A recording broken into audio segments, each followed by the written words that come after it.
Varicose veins కి సరైన చికిత్స కోసం సంప్రదించండి ఎవిస్ హాస్పిటల్. నమస్తే రమగారు. నమస్తే జయ. రమగారు, మనకున్న అనేక సమస్యల్లో నిద్ర పట్టకపోవడం ఇది కూడా ఒక ప్రధాన సమస్యగానే తయారైందండి. చాలా మందికి నిద్ర పట్టకపోవడం, దానివల్ల నెక్స్ట్ డే వర్క్ మీద ఫోకస్ చేయలేకపోవడం. పిల్లలైతే, పెద్దవాళ్ళంటే ఇప్పుడు ఒక వయసు వచ్చాక నిద్ర తగ్గిపోతుంది, అది వేరే. కొంతమంది నిద్ర ఎక్కువైపోతుంది, అది ఒక సమస్య. అవును. నిద్ర పట్టకపోవడం, దీన్ని ఎలా నివారించుకోవాలండి? ఎట్లా మనం తగ్గించుకోవాలి? అంటే ఇప్పుడు సమస్య ఇన్సోమ్నియా, నిద్ర లేకపోవడం. ఇప్పుడు స్లీప్ ఆప్నియా అలాంటిది ఏదో ఒక సమస్య వచ్చింది వీళ్ళకి, కూరకొచ్చుతుంది కొంతమందికి, ఎంతసేపు నిద్రలో మెలకు వచ్చేస్తుంది, కంఫర్టబుల్ గా పక్క కుదరదు, అలాంటి వాళ్ళు కొంతమంది. ఇంకొంతమంది వాళ్ళకేమో ఏవో రకరకాల డెఫిషియన్సీలు, రాత్రిపూట నిద్రలో కాళ్ళు లాగుతాయి, కాళ్ళు కొంకరపోతాయి, కాళ్ళు పక్కకు తిరిగి పడుకుంటే కాళ్ళు కాళ్ళు ఏమంటారు తిమ్మిరెక్కిపోతాయి, చేయి తిమ్మిరెక్కిపోతుంది. అవును, ఎటు పడుకుంటే అటు తిమ్మిరెక్కిపోతుంది. కాస్త ఒకసారి మెలకు వచ్చేసరికి ఇంకా మళ్ళీ నిద్ర పట్టదు. బోల్డ్ అని ఉంటాయి సమస్యలు చేయాలి. ఇప్పుడు ఈ రోజున ఏంటంటే మనకి స్ట్రెస్, యాంగ్జైటీ, ప్రెషరు, చంటి పిల్లల తల్లులకి సహజంగా నిద్ర ఉండదు. పట్టకపోవటం కాదు, పాప వాళ్ళ నిద్ర వస్తుంది, పడుకునేందుకు అవకాశం ఉండదు. ఎక్కువసేపు స్క్రీన్ టైం, బాగా ఫోను లేకపోతే ఎంతసేపు ఈ కంప్యూటర్ చూసే వాళ్ళకు కూడా కళ్ళు డ్రైగా అయిపోయి పొడివారిపోయి కళ్ళు మూతలు పడవు, ఒళ్ళు అలిసిపోయి ఉంటుంది, ఒళ్ళు పులిసిపోయినట్టు ఉంటుంది, కానీ నిద్ర పట్టదు. బోల్డ్ అని ఇలాంటి సమస్యలు ఇవాళ రేపు ఇవి చాలా ఎక్కువ కూడా. ఇదివరకటి రోజులు అంటే పగలల్లా తిరిగి పనిచేసి బాగా ఎక్కడికైనా వెళ్ళాలంటే నడిచి చేసేవాళ్ళం. నిద్ర పట్టని సమస్య ఉన్నవాళ్ళు ప్రధానంగా కొన్ని అలవాట్లు మార్చాలి. స్క్రీన్ టైము తగ్గించుకోవాలి ఫస్ట్, అది ఒకటి. తర్వాత తినగానే పడుకోవద్దు, రాత్రిళ్ళు పెంద్రాళ్లే తినేసేయండి. గోరువెచ్చటి పాలు, కొంచెం వేడిగా ఉన్న పాలు తాగితే నిద్ర పడుతుంది అంటారు.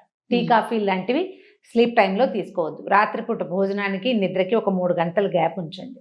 పడుకునే ముందు కాస్త పాలు తాగొచ్చు. ఒకవేళ అలసటగా ఉంది, విసుగ్గా ఉంటుంది అంటే కొంచెం గోరువెచ్చటి నీళ్ళతో స్నానం చేయటం. ఈ రాత్రిళ్ళు స్నానం అందరూ చేయకూడదు. రాత్రిపూట స్నానం చేయటం అంటే వాతం చేస్తుంది అంటారు. అందరికీ, పిల్లలకి, జల్లలకి అందరికీ పోసేసేయకూడదు స్నానం. ప్రెగ్నెంట్ లేడీస్ చేయకూడదు, కొత్తగా డెలివరీ అయిన వాళ్ళు చేయకూడదు. తరచుగా ఒళ్ళు నొప్పులు వచ్చేవాళ్ళు, వాతపు బాధలు, కీళ్ళ నొప్పులు ఉన్నవాళ్ళు, తర్వాత తరచుగా కాళ్ళ నొప్పులు అవి వస్తుండేవాళ్ళు చేయొద్దు. ఓకే. తల మీద పోసుకోవటాలు లాంటివి కూడా చేయకూడదు. మిగిలిన వాళ్ళు, మామూలుగా వర్క్ చేసుకునే వాళ్ళు కాస్త స్నానం చేయటం, గోరువెచ్చటి వేడి నీళ్ళతో చేయొద్దు, కాసిన నీళ్లతోటి స్నానం చేయటం, కాస్త వేడి నీళ్ళు అనమాట. ఇది ఒక అలవాటుగా, ఒక రొటీన్. ఇప్పుడు నువ్వు 9ంటికి అన్నం తిని 9:30కో 10కో స్నానం చేయకూడదు. తొందరగా 7కో 7:15కో అన్నాలు తినేస్తే కనుక 10-10:30కి పడుకునేటప్పుడు ఒక్క 4 చెంబులు పెద్ద బకెట్ నిండా పోసుకోకుండా 4 నీళ్ళు పోసుకుంటే కొంచెం ఒక హాయిగా ఉన్నట్టు ఉంటుంది, నిద్ర పడుతుంది. తప్పనిసరిగా వ్యాయామాన్ని అలవర్చుకోండి. బాడీకి ఎక్సర్సైజ్ ఉండి పగలల్లా తిరిగి పనిచేసిన వాడికి రాత్రి నిద్ర పడుతుంది.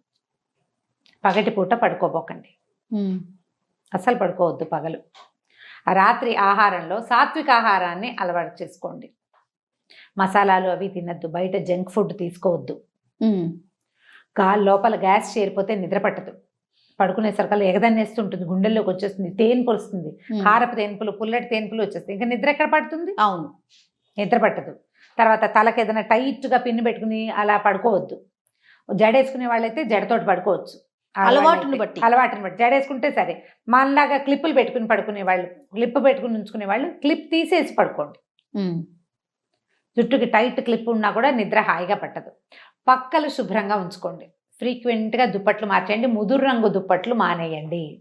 మనం మాసిపోతాయని డార్క్ కలర్స్ వేసుకుంటాం, పిల్లలు ఉన్న వాళ్ళు కూడా చేస్తారు. కొన్ని పనులు ఎక్స్ట్రా అవుతాయి. అవును. తల దిండు బాగుందా లేదా చూసుకోండి. దిండు బాగుండకపోయినా నిద్ర పట్టదు. ఈ తల దిళ్ళు, దుప్పట్లు క్లీన్గా ఉంచుకోవాలి. గదిలో విప్పేసిన బట్టలు ఎక్కువ ఉండనివ్వకండి మీరు పడుకునే చోట. ఓకే. గది క్లమ్జీగా ఉంచద్దు.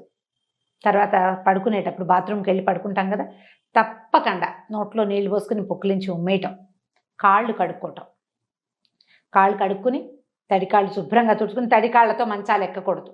అవును, జ్ఞాపకంగా చేయాలి. ఓ పాత టవల్ కింద ఎక్కడ ఉంటుందో దాన్ని పెట్టి శుభ్రంగా పాదాలు తుడుచుకుని, మీకు ఓపిక ఉండి అలవాటు ఉంటే కనుక చాలా మంచి అలవాటు ఏంటంటే ఒక నలకంత కొబ్బరి నూనె అరికాళ్ళకి రాసుకుని ఒక 5 నిమిషాలు 4 నిమిషాలు పాదాల మీద మర్దన చేసి కనుక పడుకుంటే హాయిగా నిద్ర పడుతుంది. నిద్ర పట్టని వాళ్ళకి ఎక్కువ వైద్యం ఇదే, అరికాళ్ళకి నూనె రాసుకోవటం, ఓకే. పాదాలు మసాజ్. చాలా పోసుకోవద్దు, మళ్ళీ పొద్దున లేవగానే ఇల్లంతా జిడ్డుగా అయిపోతుంది. కొంచెం నూనె, ఇప్పుడు తడి చేసాం కదా, కాళ్ళు కడిగేమా, కడగంగానే కొంచెం తడిగా ఉంటుంది, మెత్త అంటే చల్లగా ఉంటుంది. అప్పుడు కనుక నూనె రాస్తే స్ప్రెడ్డింగ్ బాగుంటుంది. కొంచెం నూనె తీసుకుని 2 పాదాలు కాసేపు అరికాళ్ళు మర్దన చేసుకుని పడుకుంటే నిద్ర బాగా పడుతుంది. ఒకవేళ మీకు అర్ధరాత్రి మెలకు వచ్చేసి ఆకలేసే వాళ్ళు ఉంటారు, కొంతమంది ఆకలేస్తుంది చాలామందికి. ఈ ఆకలి వేయటము దాన్ని ఆకలిగా భావించద్దు. ఆ టైంలో ఏమీ తినకూడదు, మంచినీళ్ళు తాగండి కాసిని. ఆకలి అనుకోదు, కడుపులో మంట కూడా కావచ్చు అది. ఓకే. కాళ్ళు నొప్పులతోటి మెలకు వస్తుంది, పాదాలు నొప్పులు పుట్టేస్తాయి, కాళ్ళు నొప్పులు పుట్టేస్తూ ఉంటాయి. ఎంత కాళ్ళు విదిలించినా, ఒళ్ళు విరగదీసినా, ఒళ్ళు విరుచుకున్నా తగ్గినట్టు ఉండదు, ఎంతో సేపటికి కానీ నిద్ర పట్టదు. మీకు అట్లా నిద్రలో కాళ్ళు నొప్పులు ఉంటే బి కాంప్లెక్స్ లాంటివి ఏమైనా డెఫిషియన్సీలు ఉండొచ్చు, డాక్టర్ని చూడండి, తప్పకుండా డాక్టర్ని చూడండి. డయాబెటీస్ అవి ఉన్న వాళ్ళకి అరికాళ్ళ మంటలు లాంటివి ఉంటే మీ డయాబెటీషియన్కి చెప్పండి ఆ మాట, ఇట్లా ఉంటుంది నాకు నిద్ర పట్టట్లేదు అని. ఒకవేళ ఎర్లీగా మెలకు వచ్చేస్తే లేచి పని చేసుకోవచ్చు. అలా కాకుండా మరి 3:00 మెలకు వస్తే అప్పుడు ఏం పని చేసుకుంటాము? ఒకవేళ మెలకు వచ్చింది అనుకోండి, స్క్రీన్కి వెళ్ళొద్దు, నీకు చెప్తున్నానమాట ఈ మాట. అప్పుడు ఫోన్లు చూసి ఇంకేం చేస్తాను, ఫోన్ చూసుకుంటానని వెళ్ళి ఫోన్ దగ్గర కూర్చోవద్దు. ఒక మంచి మెథడ్ చెప్తాను. పడుకున్నామా, మనం పడుకునేటప్పుడు చేయొచ్చు, మెలకు వచ్చినప్పుడు చేయొచ్చు. కొద్ది రోజులుగా నాకు కూడా ఉంది ఈ సమస్య. 3 o'clock మెలకు వస్తుంది, 4:30 దాకా నిద్ర పట్టదు. అప్పుడు పట్టిన నిద్ర 7 దాకా మెలకు రాదు. అవును, అదే సమస్య అవుతుంది. పొద్దుటి పనులన్నీ పాడే, ఎర్లీ మార్నింగ్ యోగాలు గీగాలు ఏమీ అవ్వవు, ఫ్రెష్ ఎయిర్ అంతా పోతుంది. దీనికి ఏం చేయాలంటే, మనం పడుకునేటప్పుడు పడుకోగానే శ్వాస మీద కొంచెం ధ్యాస పెట్టుకోవాలి. మనం ఏమంటారంటే అనులోమ విలోమ ప్రాణాయామం చేస్తాం, మామూలుగా అందరూ చేస్తారు. ఏం చేస్తాం, ముందు ఎడ ముక్కుతోటి గాలి తీసుకుంటాం, ఇట్లా ఈ ముక్కు మూసేస్తాం, దీంతో అప్పుడు దీంతో వదులుతాం, దీంతో గాలి తీసుకుంటాం. అనులోమ విలోమము అని చూసుకోండి. అనులోమ విలోమ ప్రాణాయామం మనం పడుకుని ఒక్క 10 శ్వాసల పాటు చేయండి చాలు. 10 రౌండ్స్, ఇవి 2 కలిపి 1 రౌండ్, అట్లాంటివి 10 చేశాక పడుకోండి రిలాక్స్డ్గా. అప్పుడు ఈ పొట్ట మీద గాలి తీసుకుని, మనం తీస్తున్న గాలి పొట్టలోకి వెళ్తున్నట్టు అబ్జర్వ్ చేసుకోండి. ఇది ఒక ప్రాక్టీస్. ఓకే. గాలిని మనం తీస్తాం, గాలి లోపల తీస్తున్నాం, లోపలికి వెళ్తుంది, మళ్ళీ వదిలిపెడతాం. శ్వాస మీద ధ్యాస పెట్టడం నిద్ర పట్టేస్తుంది. ఓకే. యోగ ముద్రలు చేసాం మనం ఒక వీడియో. అవునండి, ఈ ముద్రలు చేస్తాం కదా, దీన్ని జ్ఞాన ముద్ర, చిన్ ముద్ర ఇట్లా చెప్తాం. అయితే ఈ జ్ఞాన ముద్రని మనం పడుకున్నప్పుడు నిద్ర పట్టడం లేదు, విసుగ్గా, ఇదే ముద్రని ఓ చెయ్యి పైకి ఓ చెయ్యి కిందకి, ఓహో, మన పక్కనే, పొట్ట మీద కాదు, పక్కన మనం పడుకుంటాం కదా, ఒక చెయ్యి ఇలా పెట్టండి, ఓ చెయ్యి ఇలా పెట్టండి. ఇప్పుడు మీ శ్వాస మీద పెట్టుకోండి ధ్యాసని, దాన్ని అబ్జర్వ్ చేయండి. అది ఎక్కడికి వెళ్తోంది, గాలి ఎక్కడి నుంచి బయటకు వస్తుంది అనేది చూడండి. 5 నిమిషాల్లో ఖచ్చితంగా నిద్ర పడుతుంది. మీరు రాత్రి 11ంటికి ఇది చేయొచ్చు, తెల్లవారుజామున 3ంటికి ఇది చేయొచ్చు మెలకు వస్తే. ఓకే. ఇది అలవర్చుకోవాలి. కాస్త సంసారంలో భార్యాభర్తలు కాస్త చిన్న వయసు వాళ్ళైతే వీళ్ళ పరిస్థితులు వేరుగా ఉంటాయి. కొంచెం ఒక ఏజ్ దాటాక, లేకపోతే ఒంటరిగా ఉన్నప్పుడు, ఏ ఎంగేజ్మెంటు వేరేది లేనప్పుడు నిద్ర పట్టదు. ఈ పొద్దుటి ఆలోచనలని పక్కన పెట్టే ప్రాక్టీస్ చేయండి. మీరు ఎప్పుడైతే ఈ గాలి మీదకి దృష్టి పెడతారో మిగిలిన ఆలోచనలు పక్కెళ్ళిపోతాయి. ఓకే. మనం ఎప్పుడు ఏదైనా ఒకటి చూస్తాం అనుకో, నేను ఇట్లాగే చూస్తున్నా, ఈ పక్కన ఉన్నది నాకేం కనపడుతుంది, కనిపించదు. కాసేపటికి ఏమవుతుంది, ఇది పెద్దదైపోతుంది. దానికి ట్రై చేయాలి. ఎస్, మనం దేన్ని చూస్తున్నాం ఏదైనా అంతే, మనం అవే చూస్తూ ఉంటే అవి పెద్దవైపోతాయి. ఈ పగటి టెన్షన్ని, ప్రెషర్ని మంచం మీదకి వెళ్ళేసరికి వదిలిపెట్టేసేయాలి. కొంతమంది అప్పుడే భర్తలతోటి మాట్లాడి పోట్లాడుతూ ఉంటారు, రాత్రి నిద్ర పాడు. ఏదైనా సరే భోజనానికి ముందే పోట్లాడాలి, భోజనం చేసేటప్పుడు పడుకునేటప్పుడు పోట్లాడకూడదు. అసలు రాత్రికి తగాదాలు ఉండకూడదు, అప్పుడు మీకు నిద్ర బాగా పడుతుంది. అలా ఎలా కుదురుతుందంటే, మేము మాట్లాడుకునేటప్పుడే మేము అప్పుడే కలుస్తాము అంటే, మరి ఎన్ని రాత్రులు పాడు చేసుకోవడానికి మీరు సిద్ధంగా ఉన్నారో మీరు ముందు ఆలోచించుకోవాలి. ఎవరి అకౌంటబిలిటీ వాళ్ళదే, అంతే. రాత్రిపూట నో డిస్కషన్స్, పొద్దునే మార్నింగ్ బ్రేక్ఫాస్ట్ దగ్గర పోట్లాడుకోండి. ఓకే, పర్వాలా, తర్వాత పని ఉంటుంది. తర్వాత ఇక రోజేం పాడవద్దు, రోజు పాడవుతుంది అనుకోదు, రాత్రి పాడు చేసుకోవద్దు.